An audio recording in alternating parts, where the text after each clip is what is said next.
Okay, good morning, dear students. So today we can discuss regarding remaining topics from the unit physiology of renal system. So yesterday we have discussed regarding cystourethrogram. So it is a graphical representation in which the pressure within the bladder, that is intravesical pressure, is plotted against the volume of urine in ml. Okay, so in that test, it is said that as the intravesical pressure increases or urine within the bladder increases, what happens? The volume of urine within the bladder increases means the pressure within the bladder also increases. That is, intravesical pressure is also increased. So initially, up to 100 ml of urine in the bladder, there will be an increased up to 10 centimeter of water of pressure within the bladder. But after 100 to 300 to 400 ml of urine is filled within the bladder, the pressure remains constant. That is 10 centimeter of water. So that phase is known as plateau phase. Okay, always the line remains in a constant manner. Then after reaching the volume of urine that 300 to 400 ml within the bladder means the pressure begins to rise up. So gradually the pressure will build up in the urinary bladder. So as there is increase in the volume of urine in the bladder, the pressure also gets increased.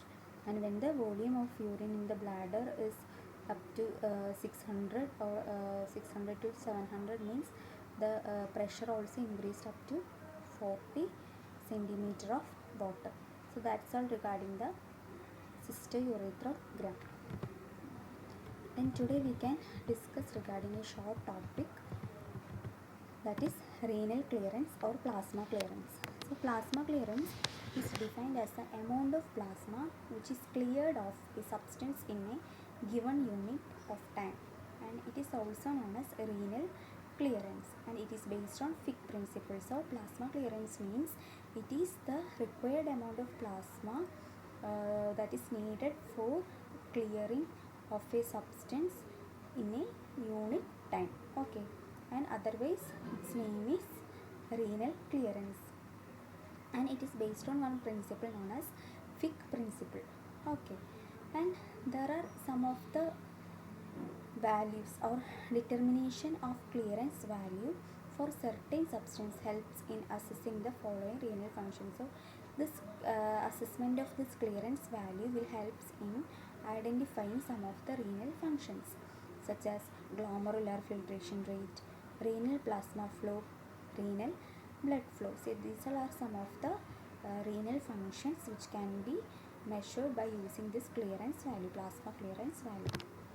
Then values of following factors is required to determine the plasma clearance of a particular substance. So for determining the clearance value of a particular substance, the following things are needed.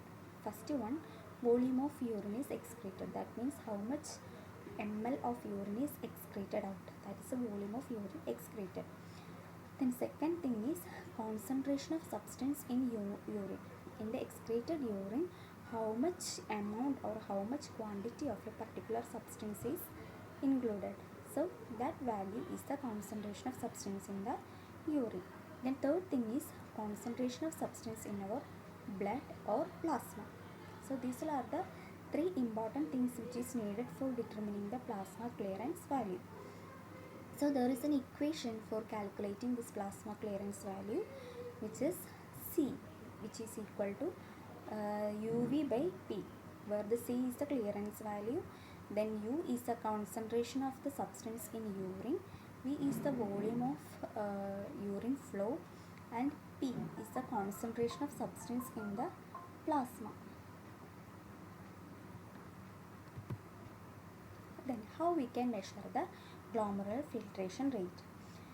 So a substance that is completely filtered but neither reabsorbed nor secreted should be used to measure the GFR. So usually we will use a substance for measuring GFR having a property that it should be completely filtered, but it should not be reabsorbed or secreted.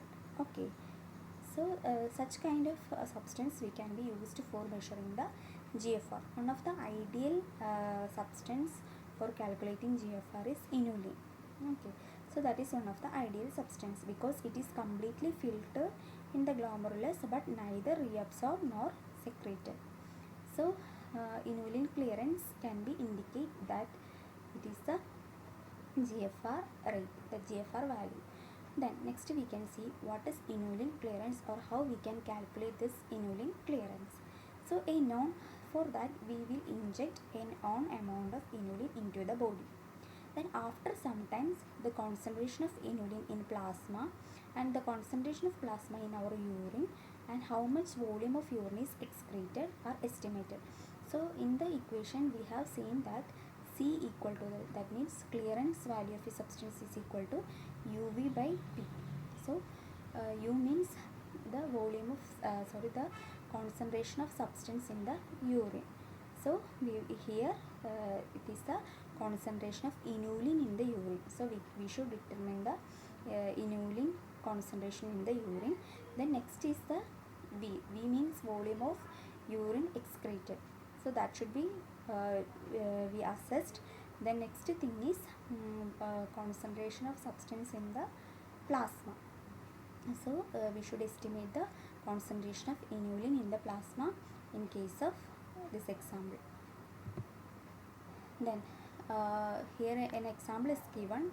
If the concentration of inulin in the urine is 125 mg per dl and concentration of inulin in plasma is 1 milligram per dl and volume of urine output is 1 ml per minute, means the glomerular filtration rate or plasma clearance value is UV by P, so which is equal to 125 into 1 divided by 1, so which is also equal to 125 ml per minute. So that is the clearance value of inulin, that is 125 ml per minute. Next is the creatinine clearance. So creatinine is one of the substance which can be also used for measuring the GFR accurately, and it is easier than inulin clearance because creatinine is already present in body fluids and plasma concentration. So we all know that this creatinine is a normal substance which can be seen in all the body, all person's body, and there is no need for injecting the substance into the body. It is automatically produced within the body. So it is the creatinine clearance value assessment is one of the easy method. Then it is completely filtered and being metabolized. It is neither reabsorbed nor secreted. So this creatinine is also having such property that it is completely filtered but neither reabsorbed nor secreted.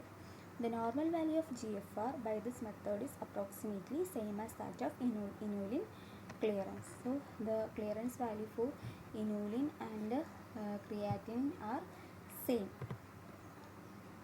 Then how we can calculate the renal plasma flow?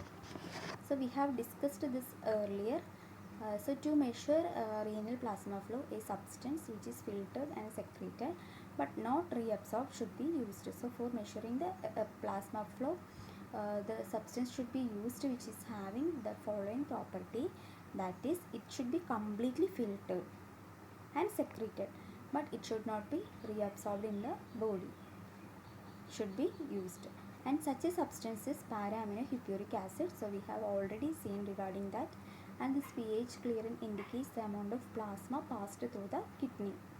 A known amount of PAS is injected into the body. So for assessing this renal plasma flow, we should inject a known amount of para-aminohippuric acid into the body, and after sometimes we will assess the concentration of pH in the plasma and urine, and also we will check the volume of urine excreted are estimated.